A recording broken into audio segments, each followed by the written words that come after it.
something I can stand on right now in this season is that even though this feels like the first time that we've ever walked through this, like this isn't the first time in the world that the world has ever been upheavaled and crazy and had horrible things happen. I mean, we have this entire book, full of things that God's people have been through and how they've had to rely on him.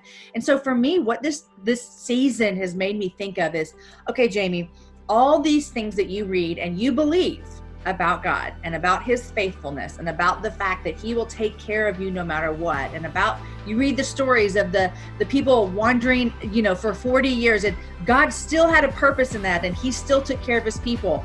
Now's where you have to put that belief into action. Amy, hello. Hi. It's so good to have you with us today. Thank you. I'm so happy to be with y'all. Yay. How's the weather where you are? It's beautiful. I mean, we're getting into summer and it's feeling very nice here in Austin, Texas. I used to live in Dallas, and I now have decided that I no longer complain about the heat wherever else I live. Wherever else I live. You can't. No, yes. So the weather here in North Carolina is beautiful, but I'm sure it's exquisite in Austin. Really nice, yeah. How's it going? I know you're home with all the kiddos. How's that been?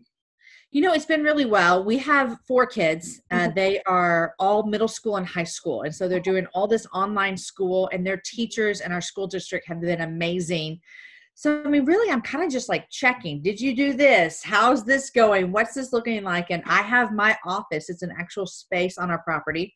So I get to go to work every day. My kids are getting their stuff. I walk over, we eat lunch together, then I walk back, and my husband, Aaron, has his little studio. It's not little. He has a studio here as well. So it feels good at the Ivey household. I feel like we're in a groove. That's what I can say, is it feels like we're in this groove. And it's a weird groove sometimes, and it's awkward, and everyone's emotions are sometimes heightened, but we are getting through really well. Well, that's beautiful. One of the things that I've had the opportunity to meet with a bunch of different women, and we've been doing book clubs and different things like that. And really the balance, the finding the groove, the finding this normal in this season is the hard part. How have you been doing that? I know you have a podcast, and I know prior to obviously shut down, you do a lot of traveling, and well, I'm sure it's not excessive, but you go around with your books and different things like that. You're a writer. How have you been able to find a new kind of balance in this season? Was it easy to just fall into, or did you guys stumble along the way? No, it's been really hard. I mean, there have been, you guys know, because I was supposed to be with you guys this spring, and the event was canceled, and I was so looking forward to that. Nothing bad about anywhere else I was going, but I was so looking forward to being with you guys and your people and your ladies. And so that's been hard for me, is, just like everyone else in the world, 6 weeks ago, everything just started canceling. And you know what, Missy, it made me kind of look in a lot and see, do I find a lot of contentment and completion in the end when I get to be Jamie Ivey that travels and speaks? And again, there's nothing wrong with that. And God has gifted me, and this is my job, and I love it. But I know I'm not alone. I think a lot of people whose jobs all of a sudden overnight look different. I think we've all kind of had to go, how much do I stand on this as my identity? And so it's been really good for me. And I would guess that other people would say, yeah, I've kind of gone through that as well. And I think it's this little shaking that's happening within the world, within our communities, within our families, within our churches. And we're kind of going, hey, what's going to stand after this? What's going to still be there? And I love traveling, and I love meeting women all across the country, all across the world. So we found other ways. We're still doing the podcasts. I released a Bible study in the midst of this that was the crazy thing is, it was set up to be able to do online way before this happened. And so I'm meeting with women twice a week. Our church is doing a Bible study that was not intended to be online, but now I'm leading a group online. And so we're just kind of like everybody else in the world, we're making adjustments with what we would normally do. That's so good. That's so good. I just was in a meeting, like I said, with ladies. And one of the things we've been talking about is, what is God doing for all of us in this season? And one of the things we all said, God is so gracious in that we believe what he's doing is allowing us to even see our own sin in our lives by being less patient with the people we live with, or just different things. And that's grace. So God is using this to create better us in him, right? Mm-hmm. Yeah. That actually was not supposed to be a segue. That was really ties into, you wrote a book, and in your book you talk about learning from yourself, right? Mistakes you've made in the past, if only you knew, which is, I highly recommend this book, people. This is a great book. And that came up in our conversation without even thinking about, I'm going to interview Jamie. Just how are we taking what we've learned in the past, bringing it into a new situation that's something we've never seen before, and walking more and more like Jesus? How has that played into this season for you? Yeah, I think the difficultness with this season is it's this global pandemic that this is the first time any of us in this lifetime have ever walked through something like this. It might be the only time most of us ever walk through something like this. I mean, it is just a massive thing that sometimes even me tucked away in my own little world, I'm not feeling all the ramifications of what's actually happening in our world. But I know that it's happening for lots of reasons. And I think, one of the things that I find kind of something I can stand on right now in this season is that even though this feels like the first time that we've ever walked through this, like this isn't the first time in the world that the world has ever been upheavaled and crazy and had horrible things happen. I mean, we have this entire book, full of things that God's people have been through and how they've had to rely on him. And so for me, what this season has made me think of is, okay, Jamie, all these things that you read and you believe about God and about his faithfulness and about the fact that he will take care of you no matter what. And about, you read the stories of the people wandering, for 40 years, and God still had a purpose in that. And he still took care of his people.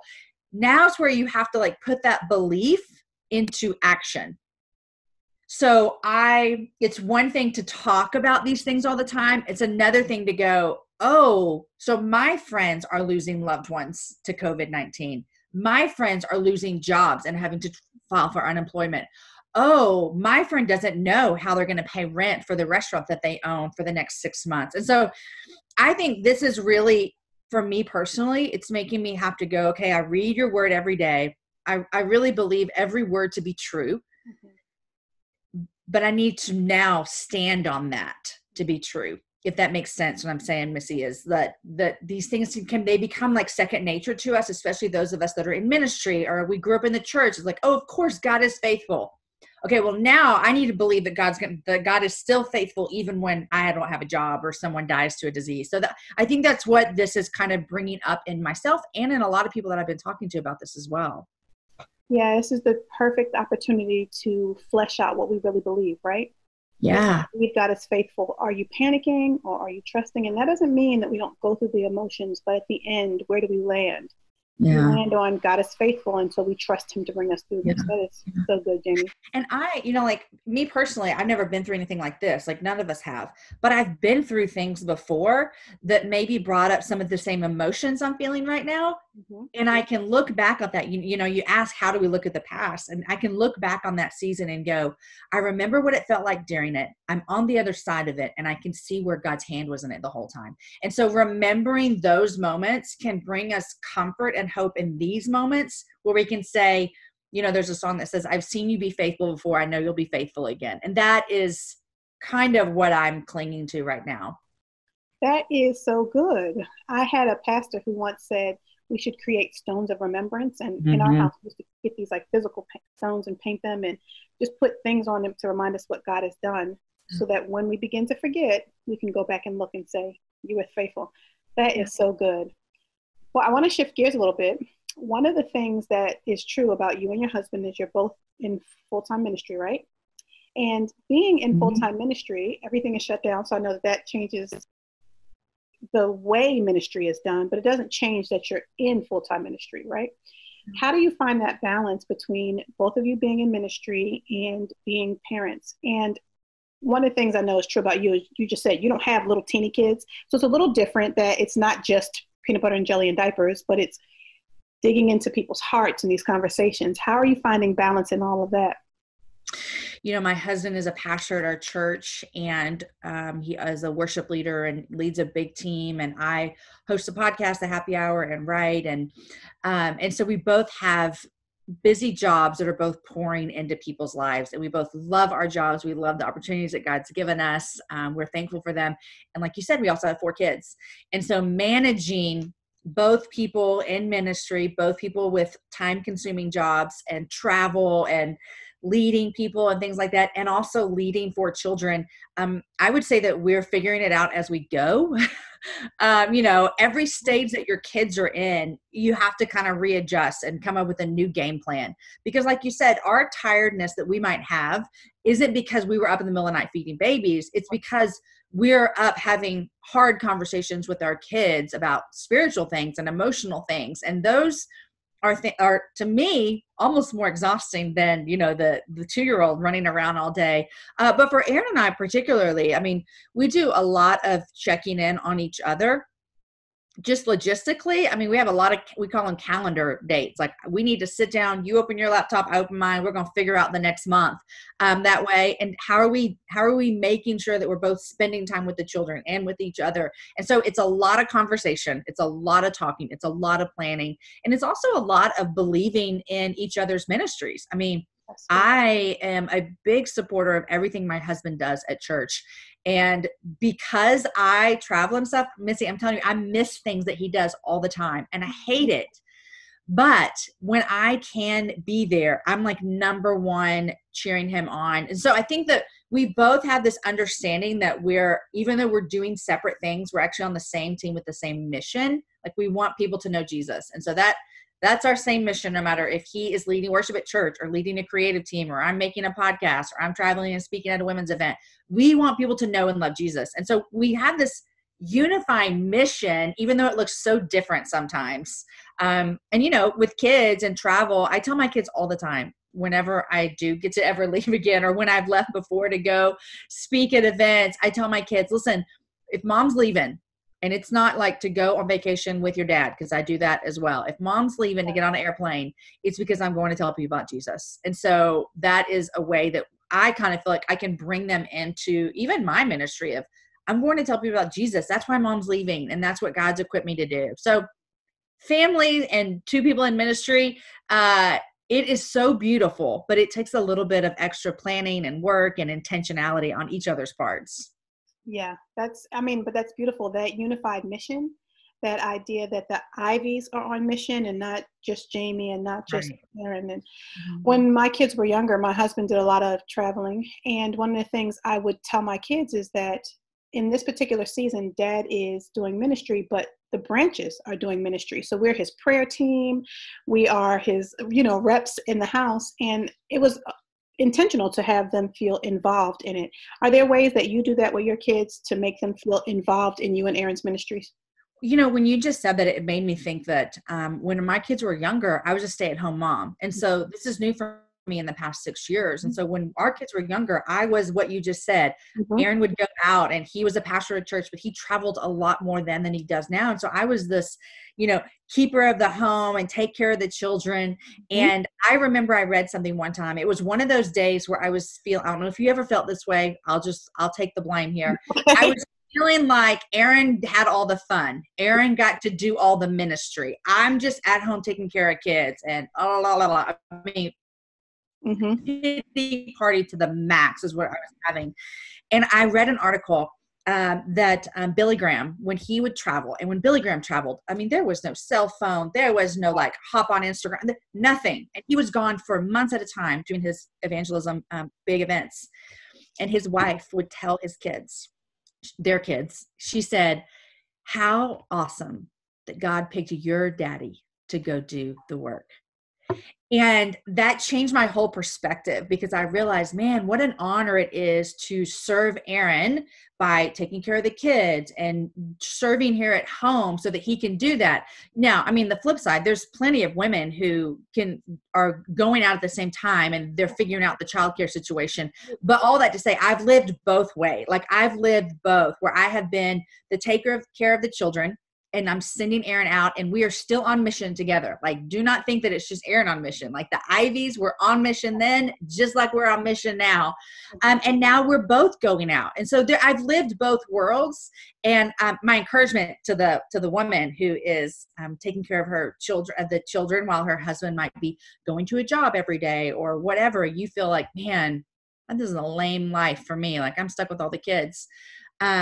but to change that, to have like a reframing in your mind, and to change the idea that you get to be with those kids in these formative years. And again, let me say, Missy, I feel like I'm about to get on a soapbox here, because being able to stay home with your kids is a privilege. That is not how most of the world lives. And so that was a big wake up call for me when I was like, oh, other women in other countries, you don't get to choose if you stay home. You got to go work, because other women in this country, same thing. Exactly. So it is such a privilege if you are someone who can stay home. So soapbox of mine there, all to say that I think it's so important to have that unified mission, whether you're both going out or one of you's going out. It's just the same team with the same goal in mind. That's beautiful. That's beautiful. And I think we have a lot more in common than we even know, because in that I was at home as a mom. I had one kid who had special needs. So that really solidified that it was the right choice to be home to help take care of her. But now that life has changed, I am trying to figure out how to do things differently. But my question for you is, how did you get involved in ministry? How did you make the transition from being at home to doing what you're doing now? Yeah. In 2010, we brought our last child home from another country into our family. And so in 2010, we kind of solidified the Iveys. Everyone was home. Everyone's under one roof. It was really, really great after years of trying to get our kids home. And so kind of what happened then was I'm still a stay-at-home mom. And now I'm parenting like in the trenches with kids coming home, just new into our family. And I just got asked to speak at MOPS groups about, adoption, and, your husband's a pastor in town. And so I did that. And then I became a radio DJ. Like I won a contest, Missy, here in Austin. And yes, I had never spoken into a microphone, and I won a contest. And so it was probably like 2012, 2013 that I was just doing some more of the MOPS stuff. And it's just, God just opened doors for me to do things. My friend Jenny Allen here started If Gathering, and I was able to do some stuff with them. And so I was just parenting my kids, loving the people in my church. I was serving in kids ministry, doing all kinds of serving there. And God just opened one door after another. And I just went through I was very scared, just kind of timidly walking through these doors. And then I started my podcast. And so that opened up a lot of doors for me. And, my podcast, it's 100% a ministry. It is my job. Like, this is like, I go to work every day and make things.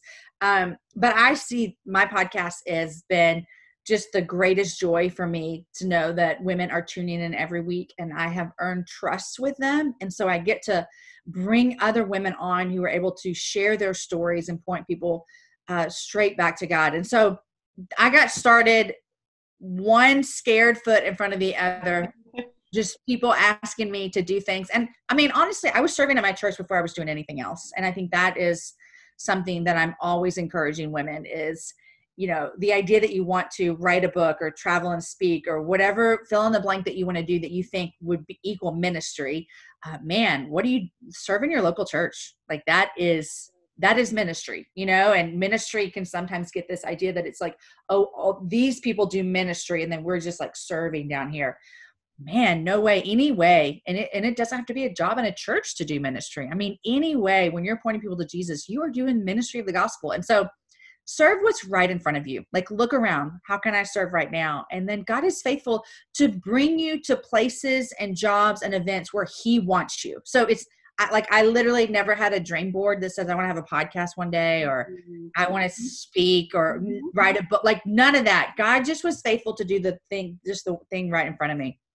I think what you're saying is like you hit on a formula, right? So promotion doesn't come from the east or the west, but from the Lord. And so if you're serving and you're where God has told you to be, then if this is the thing he has for you, he'll open that door and he'll make it happen without you having to push and knock and bang against it. Yeah. Which is beautiful, because that's what ministry is. Ministry is God leading us into the right place at the right time to say the right thing to the right people on his behalf. That's so good. That's so good. So what does ministry look like for you and your family in this current season? Well, like I said, I'm continuing to do my podcasts and continuing to write. I've got some projects coming in, continuing to lead my Bible study through my church. We're going through Ecclesiastes. I'm leading a small group, and then continuing to pour into the women, thousands of women who are going through the Bible study I just released. So that's kind of what my day-to-day ministry life looks like. My husband we're still doing church services. He's still ministering to his team.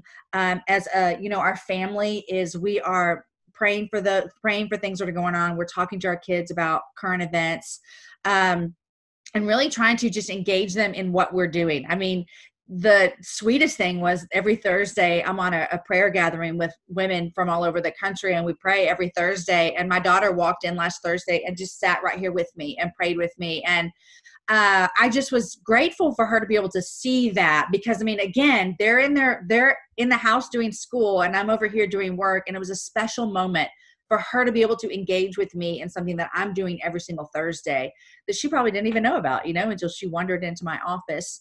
But I would say I would say that's probably the most difficult thing for us right now, is engaging our kids in ministry, because we are following the rules and we are staying home. I mean, and so I would say that's probably the most difficult thing right now, is engaging our big kids in being the hands and feet to do things. We have a lot of conversations, we're having church together as a family. So yeah. In this season, I have two college age and two high schoolers. And in this season, I've been looking for ways to get them to be active in ministry. I think it's you hitting on your daughter coming and seeing you is actually a lot of discipleship and, good stewardship and things like that. And I've been having my daughter write letters and send them out. She's an artist, so she can draw. She did not get that from me. But I do think it's important when we're looking for that balance between family and ministry, and then even just keeping them sane in this season, to involve them. Have you found that your kids have seen ministry as a way to almost even be sane in this season? I hope so. I mean, I hope so. Maybe I should bring them one by one and you can ask them. Yeah. I hope so. I mean, we're trying to be intentional with the way that we bring our kids even to just like things that we're praying for our city and for what's happening. We have thrown out ideas. We have this idea to make these care packages for our neighbors and just drop them off at their door. And so we're trying to just let them see the things that we're continuing to do within our church, even though we can't meet, even though we can't gather, even though we can't be together. One thing that I think has been really great that our church has done is my kids, their discipleship groups that they're in, they're still meeting over Zoom just like we are. And so they're still getting poured into by their student pastors.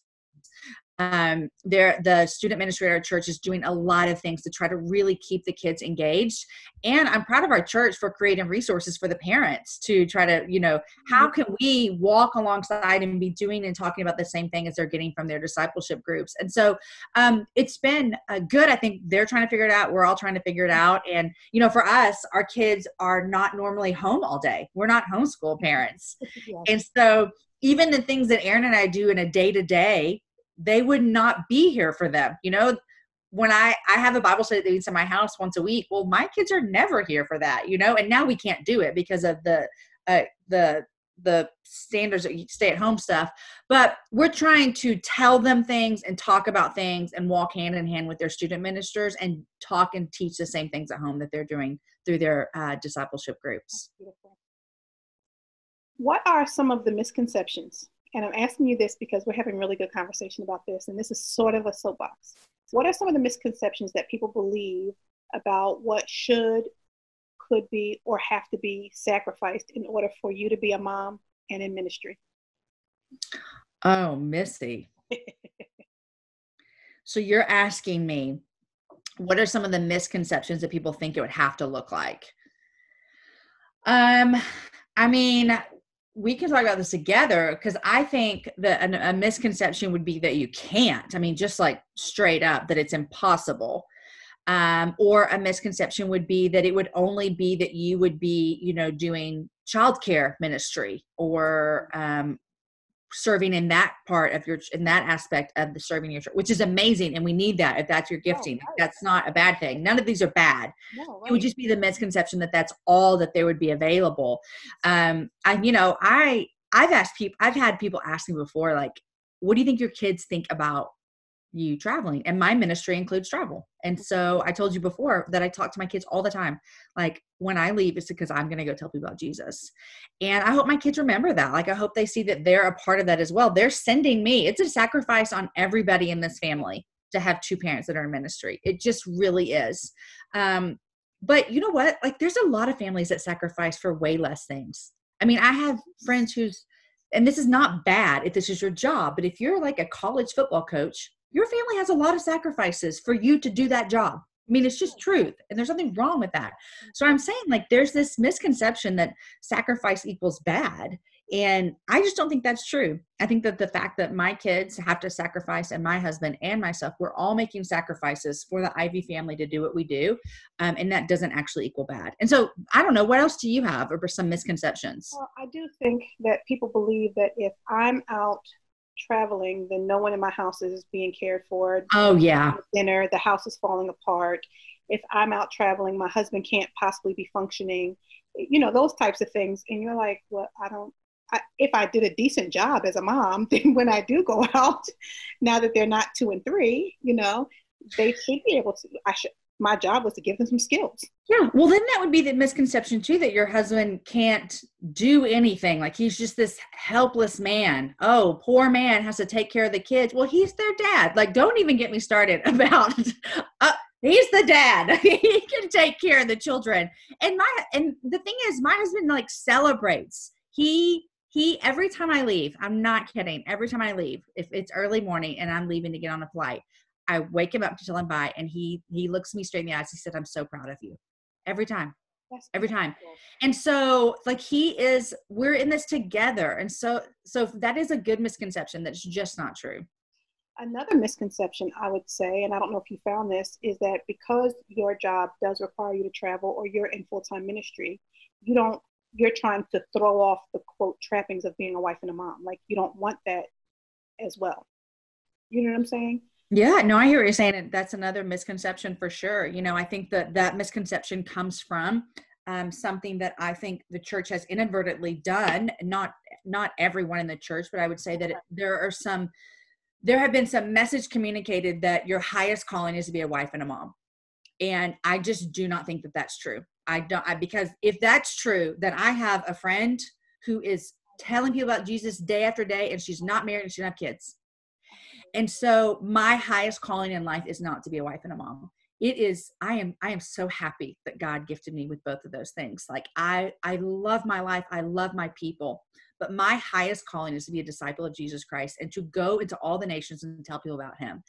And so that is a huge misconception, but I think it comes from, and it's rooted in the fact that we think, oh, a good wife and a mom, or a good woman, a good Christian woman, is one who is staying home and taking care of the kids and being like a stay-at-home wife, which I have to say all the time, if that's what God's called you for, you do it. That's amazing. Yes. I did that. When he called me to do that, I did it. And so it's never about like, oh, the best ministry women are the ones that are out running things and doing. No, the best is when you're doing what God's asked you to do. That's when you're doing the best thing for you and for your family. So it would be a disservice to my family and to God's calling on my life for me to not do what I do right now. You know what, you're stepping into my soapbox, but this is me interviewing you, so I'm not going to. You can do it. I do think that we discount the depth and breadth of womanhood when we relegate it to one area. When there are so many women who I'm past, like you said, the Branch family is complete. We are not having any more. So when my children are all out of the home, and it's not just about focusing on them, who am I then, right? Yep. And for the women who either never have this season or circumvent this season or are past seasons, we have to have an answer for what God says womanhood, biblical womanhood is for them. And it can't always just be tied to wife and mom, because that's not everyone's vision. God's vision for everyone. And my kids will leave one day, and my husband could die. What would that leave me with? Right. You scrambling to start over? That ain't happening here, girl. I ain't the kid thing all over again. So there has to be a deeper definition to a woman of God other than those things. So I think the better misconception was probably, I mean, the better question was, what are some of the misconceptions that there's sacrifice in your womanhood to go through ministry? You It's know what I good. mean? Yeah. Yeah. Well, I just want to say I'm super proud of your ministry and really just blessed by the way you are blessing women. It has been exciting to watch it and to be able to use your resources as resources for the women that I minister to. And it's exciting to have the opportunity to push women towards women who are doing exactly what God has called them to do. Well, thank you. I take that and I receive it, and I'm grateful for all the work that you are doing as well. And I want to be a cheerleader for women to be chasing Jesus exactly how he wants them to do it.